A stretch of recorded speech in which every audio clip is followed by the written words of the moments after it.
दोस्तों आज मैं एक बहुत ही कंट्रोवर्शियल सवाल पर बात करने वाला हूं। क्या इंडिया को पाकिस्तान के साथ क्रिकेट खेलना चाहिए था? मेरा जवाब बिल्कुल साफ है, नहीं, बिल्कुल भी नहीं। हाल में जो घटनाएं हुई, हैंडशेक कंट्रोवर्सी से लेकर बीसीसीआई के ऑफिशियल्स की कम उपस्थिति से लेकर, ये सब इस बात का प्रमाण है कि हमें कभी भी पाकिस्तान के साथ मैच नहीं खेलना चाहिए, चाहे कोई भी परिस्थिति हो, क्योंकि टेररिज्म और स्पोर्ट्स एक साथ नहीं चल सकते हैं।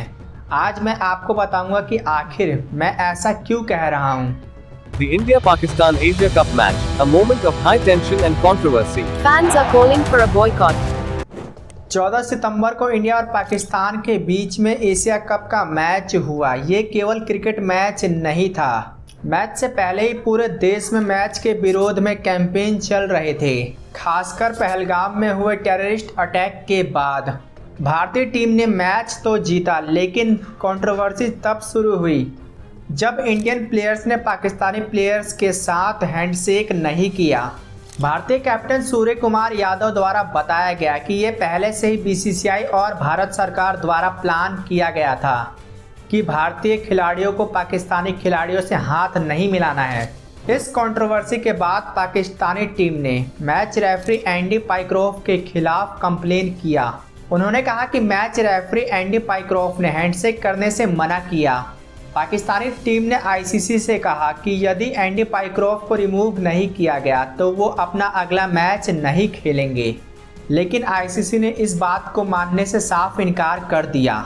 पूर्व क्रिकेटर सुरेश रैना ने एक बहुत बड़ा खुलासा किया। उन्होंने कहा कि भारतीय खिलाड़ी पाकिस्तान के साथ नहीं खेलना चाहते थे, लेकिन उन्हें बीसीसीआई के एग्रीमेंट के कारण खेलना पड़ा। ये एक सीरियस स्टेटमेंट था जो ये दिखाता है कि भारतीय खिलाड़ी भी पाकिस्तान के साथ खेलने के लिए राजी नहीं थे। इसके अलावा बीसीसीआई के टॉप ऑफिशियल्स भी दुबई में मैच के दौरान मौजूद नहीं थे, जो ये दिखाता है कि बीसीसीआई के अंदर भी ऐसे बहुत से लोग थे जो इस मैच के खिलाफ थे।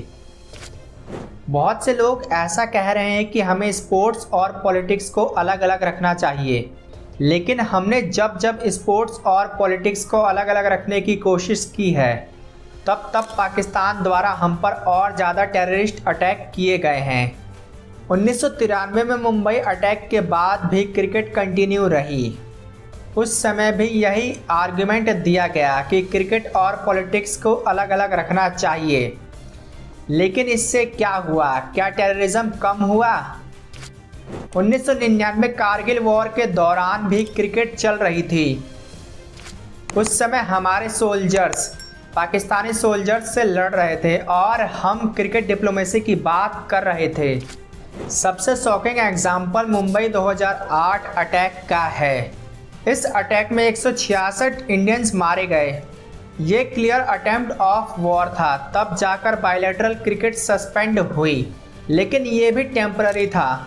2019 पुलवामा अटैक में 40 सीआरपीएफ सोल्जर्स शहीद हुए, लेकिन फिर भी आईसीसी टूर्नामेंट्स में हमारी पाकिस्तान के अगेंस्ट पार्टिसिपेशंस जारी रही। इस पैटर्न से ये क्लियर होता है कि टेररिस्ट अटैक के बाद हम कुछ ज़्यादा ही भावुक हो जाते हैं और जब क्रिकेट की बात आती है तो सब कुछ भूल जाते हैं। 1980 और 90 में कई पीस टॉक्स के बाद क्रिकेट को भी प्रमोट किया गया, लेकिन नतीजा क्या हुआ? क्या टेररिस्ट अटैक कम हुआ? क्रॉस बॉर्डर इन्फ्लेमेशन कम हुआ? बिल्कुल भी नहीं। कई केसेस में क्रिकेट मैचेस के दौरान टेंशन और ज़्यादा बढ़ गई। पाकिस्तानी स्टेडियम्स में हमेशा से ही भारत मुर्दाबाद के नारे लगते आए हैं, फिर भी हम कैसे एक्सपेक्ट कर सकते हैं कि क्रिकेट से पीस आएगी? इकोनॉमिक पर्सपेक्टिव से देखें तो बीसीसीआई को मिलियंस मिलते हैं इंडिया पाकिस्तान मैचेस से, ये सच है। लेकिन इन मैचेस से उन फैमिलीज़ को क्या मिलता है जो विक्टिम्स की फैमिलीज़ हैं? जब हम उस देश के साथ ही क्रिकेट मैच खेलते हैं जिसने उनके परिवार को उजाड़ा है, क्या आप सोच सकते हैं कि आखिर उनके मन को कैसा लगता होगा? पहलगाम अटैक के बाद भारत और पाकिस्तान के रिश्ते काफ़ी ज़्यादा खराब हो गए हैं। भारत ने पाकिस्तानियों को वीज़ा देने से साफ इनकार कर दिया है। ऐसे में जब हम पाकिस्तान से कोई रिश्ता रखना ही नहीं चाहते हैं तो उनसे क्रिकेट खेलने का सवाल कहां से आता है। सुरेश रैना के अनुसार पर्सनली खिलाड़ी भी पाकिस्तान के साथ नहीं खेलना चाहते थे, लेकिन उन्हें खेलना पड़ा क्योंकि बीसीसीआई और भारत सरकार का उन पर दबाव था। उनके अनुसार प्लेयर्स को भी एहसास था कि हमें उस देश के साथ नहीं खेलना चाहिए जो हमारे देश में टेररिज्म को प्रमोट कर रहा है।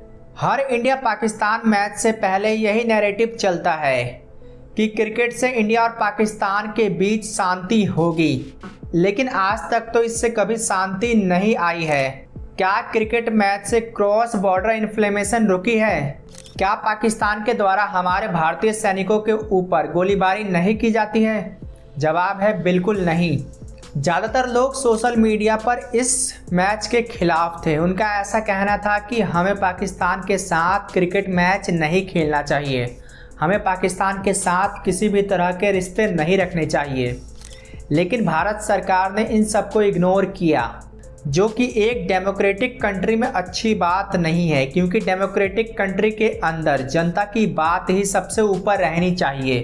बीसीसीआई का आर्ग्यूमेंट है कि इंडिया और पाकिस्तान के मैच से काफ़ी ज़्यादा रेवेन्यू होता है, लेकिन क्या सिर्फ रेवेन्यू के लिए किसी की फीलिंग्स को दांव पर लगाया जा सकता है? क्या बीसीसीआई ये बताएगी कि आखिर इंडिया और पाकिस्तान के मैच से मिलने वाले रेवेन्यू में से उन लोगों के परिवार को कितना पैसा मिलेगा जिनकी जान पहलगाम अटैक में गई थी? वहीं क्या बीसीसीआई इस रेवेन्यू में से उन सोल्जर्स के परिवार को भी कुछ देगी जिन्होंने भारत के लिए अपनी जान गंवा दी? जवाब है बिल्कुल नहीं। बीसीसीआई यहाँ केवल अपना फ़ायदा देख रही है। सरकार की बात करें तो एक तरफ तो सरकार पाकिस्तान के ऊपर वीज़ा रिस्ट्रिक्शन लगाती है, वहीं दूसरी तरफ क्रिकेट मैच खेलने को इजाज़त देती है। आखिर ये डबल स्टैंडर्ड है या फिर नहीं? आखिर सरकार को क्या इस मैच को होने देना चाहिए था? जवाब है बिल्कुल नहीं।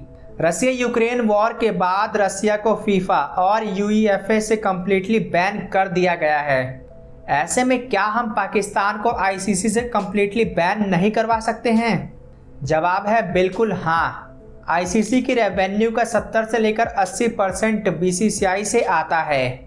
ऐसे में आईसीसी में भारत का दबदबा काफ़ी ज़्यादा है। यदि भारत चाहे तो पाकिस्तान को कम्प्लीटली बैन करवा सकता है, लेकिन बीसीसीआई ने ऐसा कुछ भी नहीं किया। यदि बीसीसीआई चाहती तो पाकिस्तान को एशिया कप से बाहर करवा सकती थी, या फिर भारत को ही एशिया कप से बाहर निकल जाना चाहिए था। और यदि ऐसा होता तो एशिया कप का कोई मतलब नहीं रह जाता, लेकिन ऐसा कुछ भी नहीं हुआ। जो कहते हैं कि स्पोर्ट्स और पॉलिटिक्स को अलग अलग रखना चाहिए, स्पोर्ट्स के अंदर पॉलिटिक्स नहीं घुसानी चाहिए और पॉलिटिक्स के अंदर स्पोर्ट्स नहीं घुसानी चाहिए, उनके अनुसार हमें स्पोर्ट्स को हमेशा प्रायोरिटी देनी चाहिए। वो कहते हैं कि इससे शांति बनी रहती है और दो देशों के बीच रिश्ते काफ़ी बेहतर रहते हैं।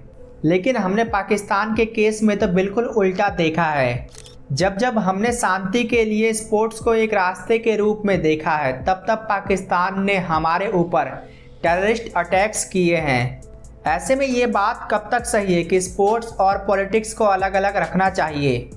ये तो डबल स्टैंडर्ड वाली बात हो गई। जब टेररिस्ट अटैक होता है तो हम भावुक होकर भारत के लोगों के साथ आ जाते हैं, लेकिन जब क्रिकेट की बात आती है तब हम उस सब चीज़ को भूल जाते हैं। हम ये भूल जाते हैं कि आखिर उन परिवारों को कैसा महसूस होता होगा जब वो देखते होंगे कि हम उसी कंट्री के साथ खेल रहे हैं जिन्होंने उनके परिवार को उजाड़ा था।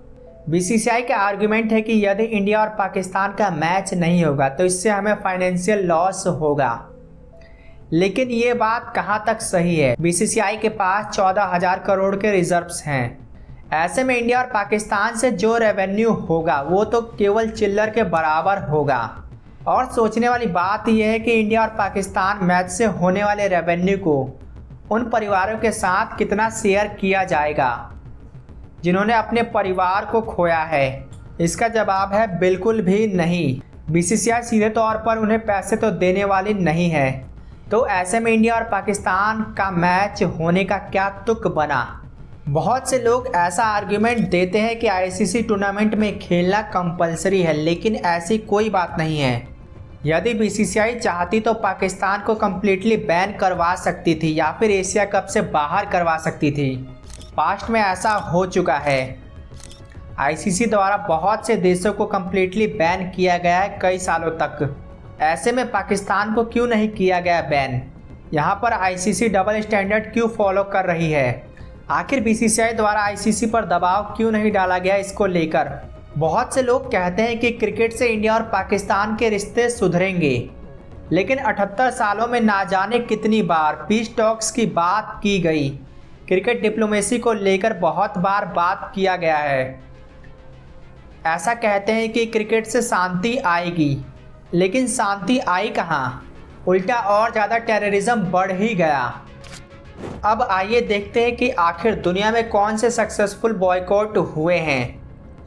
1970 से लेकर 1990 तक साउथ अफ्रीका को पूरी दुनिया द्वारा बॉयकॉट कर दिया गया था। चाहे क्रिकेट हो, रग्बी हो या फिर ओलंपिक, तीनों से ही साउथ अफ्रीका को कम्प्लीटली बैन कर दिया गया था और इस बैन का पॉजिटिव इम्पैक्ट आया। बैन के कारण साउथ अफ्रीका के अंदर पॉलिटिकल और सोशल चेंजेस आए। रसिया यूक्रेन वॉर के बाद रसिया को फीफा, यूएफए और ओलंपिक से कम्प्लीटली बैन कर दिया गया है, जिससे रसिया इन स्पोर्ट्स के अंदर भाग नहीं ले पा रहा है। इसके अलावा इजराइल फिलिस्तीन वॉर में भी बहुत से लोग ऐसा कहते हैं कि इन दोनों कंट्रीज़ के ऊपर भी कम्प्लीटली बैन लगा देना चाहिए।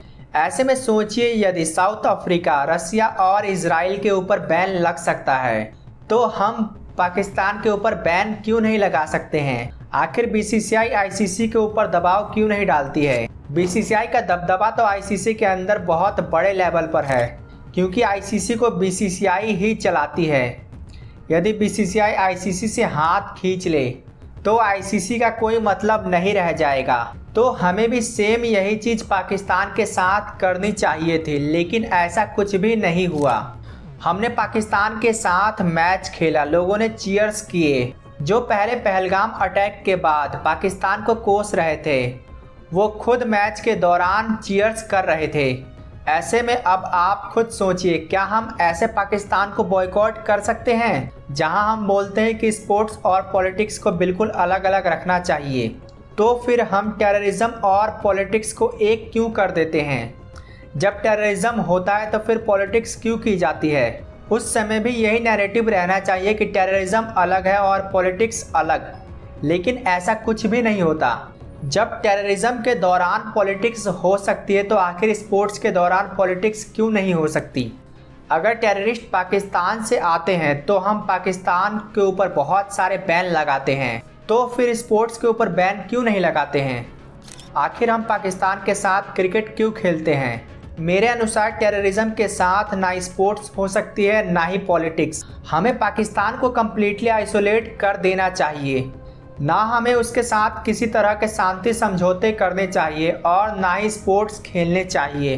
क्या आप मेरी इस बात से सहमत हैं? यदि हाँ तो नीचे कमेंट करके बताना ना भूलें, और यदि आपका कोई और आर्ग्यूमेंट है तो उसके बारे में भी नीचे लिखना ना भूलें। तब तक के लिए आपका बहुत बहुत धन्यवाद।